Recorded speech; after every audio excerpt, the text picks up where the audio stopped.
temps devant moi si vous voulez, je peux vous prendre tout de suite. D'accord. Est-ce que vous savez exactement ce que je fais? Oui, oui, je suis thérapeute, oui. Un peu particulier, je suis un thérapeute ASMR, c'est-à-dire que vous allez vous confier à moi et d'une certaine manière, moi, je vais appliquer des caresses sur le visage comme ça, vous voyez. Tac, tac.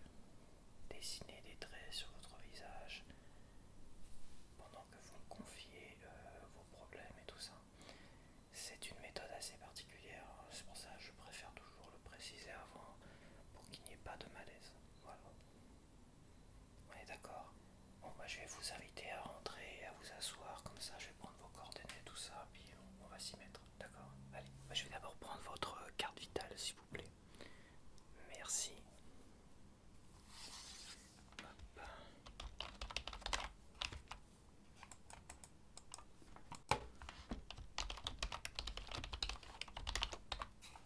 Ok, est-ce que vous avez toujours la même adresse? Est-ce que vous êtes toujours à cette adresse? Oui, très bien. Le numéro de téléphone. Ah, vous avez changé, d'accord. Bah, je vais. Il faut mettre à jour hein, sur le site internet d'Amélie. Il faut mettre à jour votre numéro de téléphone, c'est très important, vous savez. Ok, allez-y. Ok, d'accord. Très bien. Hop, voilà. C'est tout bon. Je vous ai créé un petit dossier et on va pouvoir commencer.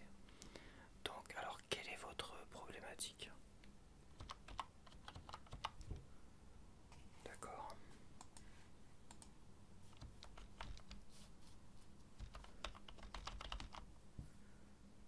Je vois.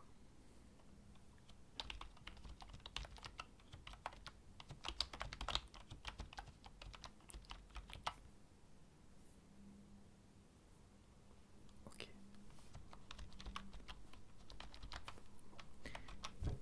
C'est bon pour l'instant.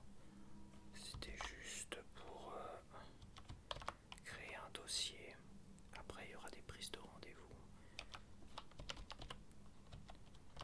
Bon, généralement, il faut au moins 4 ou 5 rendez-vous pour déjà commencer à psychologiquement, on va dire, se détendre, se laisser aller et commencer à lâcher prise. C'est pas évident. Quand on a tous des problèmes, hein, des petits problèmes ou des très grands problèmes, en fait, le mental, le cerveau, il s'active tout seul et il s'emballe. Il est très difficile à arrêter. Il faut beaucoup de séances et chez vous il va falloir continuer aussi. Hein. Je vais vous donner toutes les armes pour combattre, on va dire, cette anxiété, ces angoisses qui vous oppriment par rapport à tous ces problèmes. Et là en particulier celui-ci, je vais vous donner toutes les armes en main pour aussi chez vous que vous puissiez finalement continuer et à essayer de. Oui, c'est pas des médicaments, vous savez, c'est de la médecine douce là. Moi je ne donne pas de médicaments, voilà, je ne prescris aucun médicament parce que je pense que c'est pas utilisable. Pour ma part, les médicaments, c'est vraiment dans des cas extrêmes, suite à une hospitalisation et tout cela. Mais pour la thérapie, pour le genre de thérapie en tout cas, comme moi je vais faire, je vais surtout à l'écoute, vous donner quelques conseils et faire ce que j'appelle de l'ASMR, du fast touching, comme cela, vous voyez. Oui, ça peut être perturbant, c'est pour ça que voilà, on va le faire, vous inquiétez pas, c'est juste pour vous montrer, vous voyez, que ça ne vous dérange pas. Voilà. C'est une méthode assez particulière, mais qui a très bien fonctionné jusqu'à présent. Ce qui permet vraiment de vous détendre, en même temps de vous confier, et à la fois de prendre conscience de beaucoup de choses. Et quand vous sortez de mon cabinet, déjà vous allez tout de suite vous sentir mieux. Mais oui, je sais, il faut plusieurs séances, hein, 3, 4, 5 séances, et après ça ira beaucoup mieux, je pense. c'est pas très rentable pour moi, mais mon but c'est comme de soigner les gens, c'est d'aider les gens. Voilà, je suis pas là pour les faire revenir 20, 30, 40 fois et de les faire tourner en bourrique et que ça ne fonctionne pas alors que je suis capable de les aider. Voilà. Avec moi, c'est 4 ou 5 rendez-vous. Comme ça, après, vous êtes libre, on va dire, dans votre vie. Vous pouvez avancer paisiblement dans votre vie, tout cela. Et après, évidemment, il y a toujours des drames. Et vous savez, ce genre de thérapie, ça fonctionne toujours à court terme, en fait. Parce que on est vite rattrapé par les drames de la vie d'ici 1 ou 2 ou 3 ans. Vous allez peut-être vivre encore quelques drames, vous allez encore souffrir à votre travail par exemple, ou subir une rupture, et ça va vous tellement vous marquer que votre mental prendra le dessus et fera en sorte occulter totalement ce que vous avez appris et ce que vous allez apprendre ici. Donc oui, il faudra revenir, mais au bout de 4 ou 5 sessions, par rapport à la problématique dont vous souffrez aujourd'hui, on va dire, par rapport à cette problématique-là, vous serez, je pense, tranquille. Voilà. Après, évidemment, il faudra sûrement revenir, mais déjà, ça va vous aider tout le long de votre vie ici. Mais il faut toujours vous faire un petit rappel de cela, de ce genre de séance, vous faire toujours un petit rappel de cela. Ok, on va passer sur mon divan. Je vais vous installer et on va commencer tout de suite la thérapie. Hop, c'est bon. Attendez. Voilà. Est-ce que vous êtes bien installé? Voilà. Maintenant, détendez-vous. D'accord. Surtout, faites ce qui vous semble le mieux pour vous, où vous vous sentez le plus à l'aise. Si vous voulez garder les yeux ouverts un maximum, ça sera difficile quand je vais me rapprocher comme cela de vous. Mais si vous voulez garder vos yeux ouverts maximum, faites-le. Je ne vous force en rien. Si vous voulez les garder fermés, gardez-les fermés. D'accord? Il faut vraiment déjà me faire confiance. D'accord? Vous inquiétez pas. Ici, vous ne craignez rien. Vous pouvez vous confier en toute quiétude.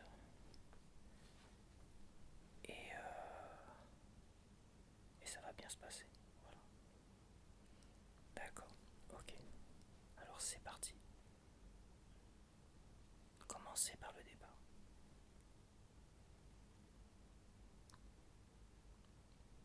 Très bien, d'accord.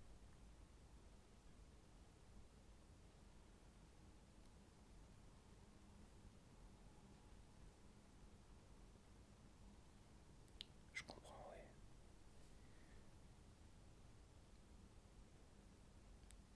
Oui, ça n'a pas dû être évident.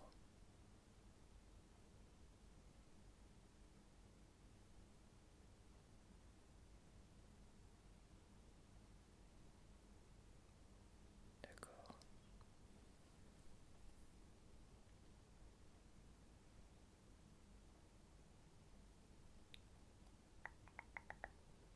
Ok, je comprends, oui.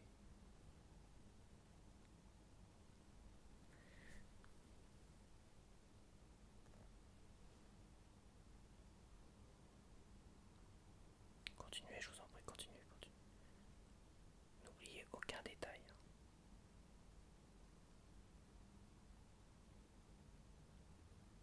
Surtout, essayez de m'expliquer votre ressenti à chaque étape du problème. Qu'est-ce que vous ressentiez exactement vous? Est-ce que vous aviez l'impression que c'était vous, qu'il y avait quelqu'un d'autre dans votre tête qui avait qui avait l'air de prendre le dessus? N'occultez aucun détail.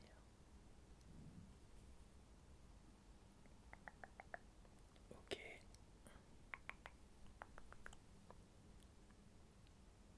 je vois. Oui, oui.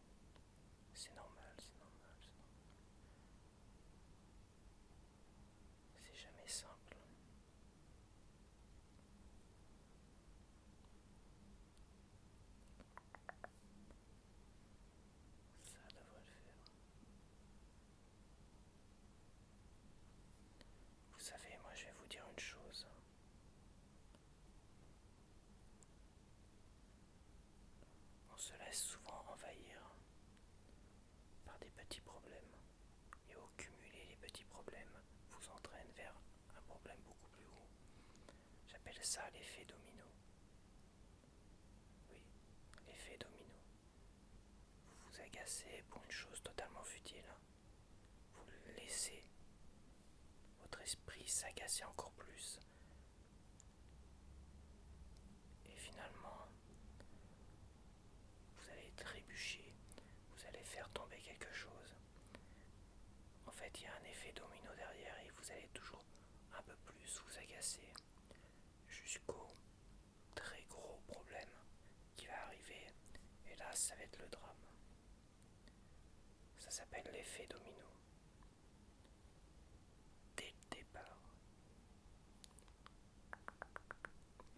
dès le départ, il faut arriver à contenir le moindre agacement. Dès le départ. C'est beaucoup plus difficile que ça en a l'air, je peux vous l'assurer. Parce que vous êtes pris un beau piège de tous ces petits moments d'agacement. Ah, j'ai fait tomber ma fourchette par terre. Voilà, j'ai fait tomber, je sais pas moi, de la nourriture, un gâteau que vous aviez en main, le dernier qui vous restait du paquet. Vous le faites tomber par terre.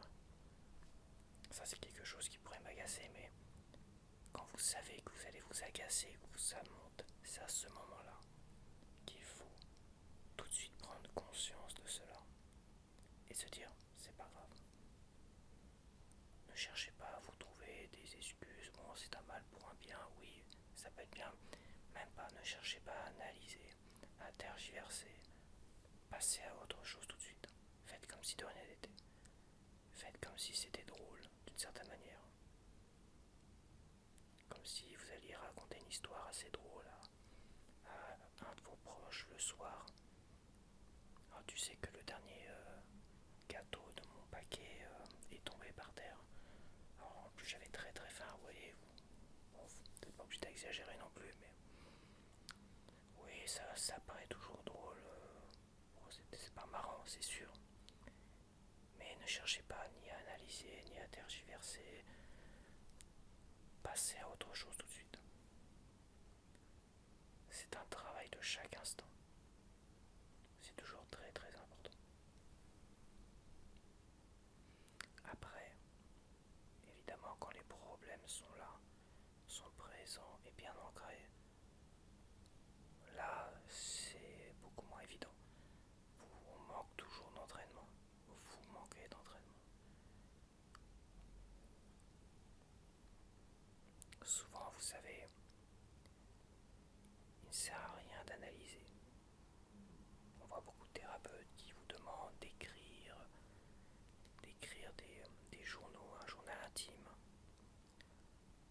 sur vos journées, sur vos moments d'agacement pour bien détailler, pour bien revivre ces moments d'agacement.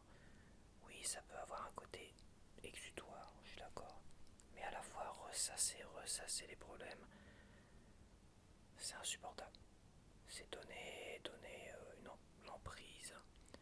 Vous êtes sous l'emprise de votre mental qui revit sans cesse et vous en souffrez encore et encore.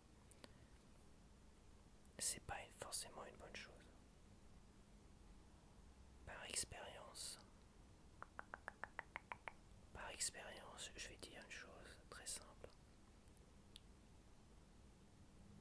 Analysez le moins possible. Ne cherchez pas à comprendre. Il faut parfois juste observer les choses.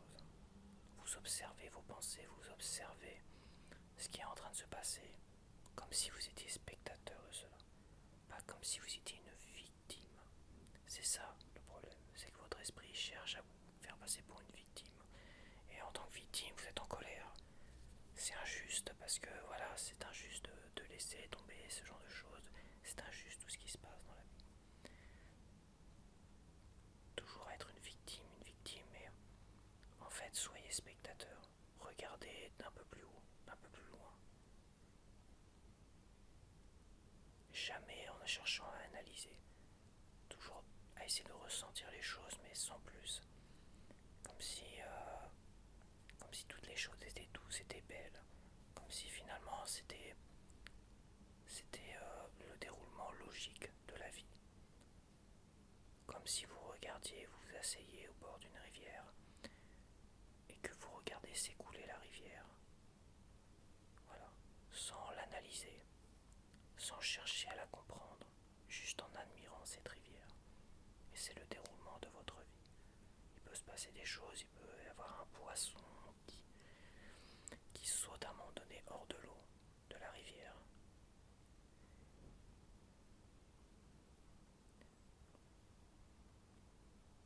Vous pouvez le regarder, vous en imprégner de ce moment-là, sans chercher à l'analyser. Ne cherchez pas à vous dire waouh, c'est vachement beau ce que je vois. Même ça, ne cherchez même pas à dire cela. Vous regardez, vous observez et vous ressentez. Ne dites pas c'est beau, ressentez-le.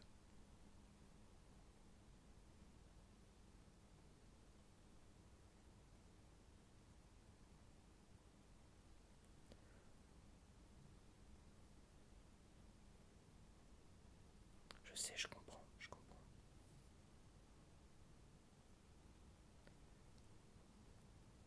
Disons que dans votre cas si particulier,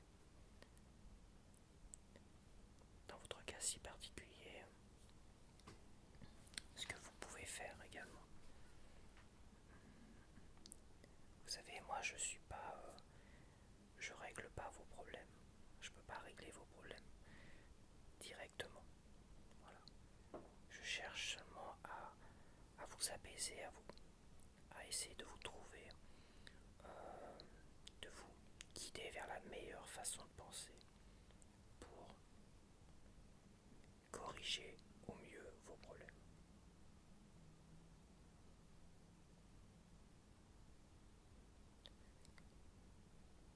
Dans le même principe de ne pas chercher à tergiverser, à analyser, c'est-à-dire à ruminer, ruminer, ruminer, parce que oui, plus vous allez chercher à analyser, à ruminer, évidemment vous voulez corriger vos problèmes tout seul, en cherchant des solutions, en écrivant des listes, des machins, des pour, des contre.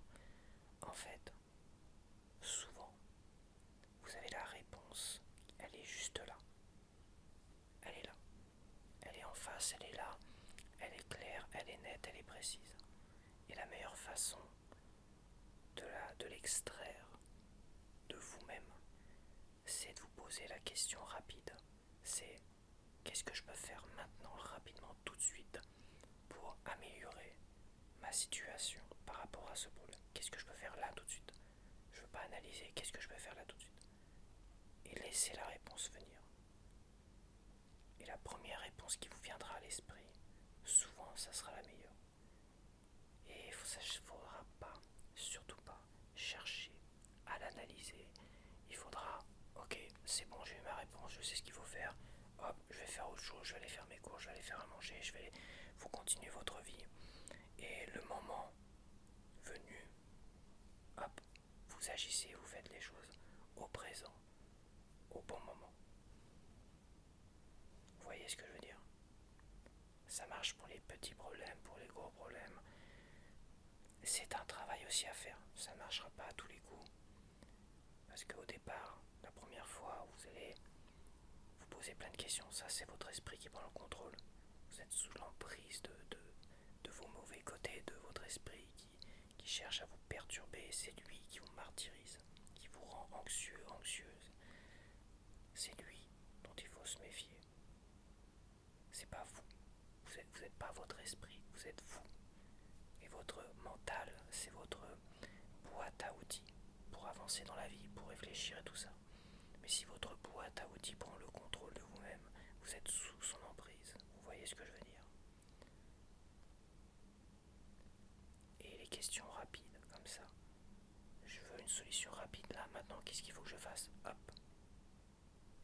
En fait, vous passez la barrière de cette boîte à outils qui prend le contrôle et vous allez chercher l'outil directement dont vous avez besoin, vous-même. Tac. C'est pas cette boîte à outils qui décide pour vous. Oui, c'est très imagé. Parfois je change de métaphore, mais celle-là me paraît peut-être la plus compréhensible.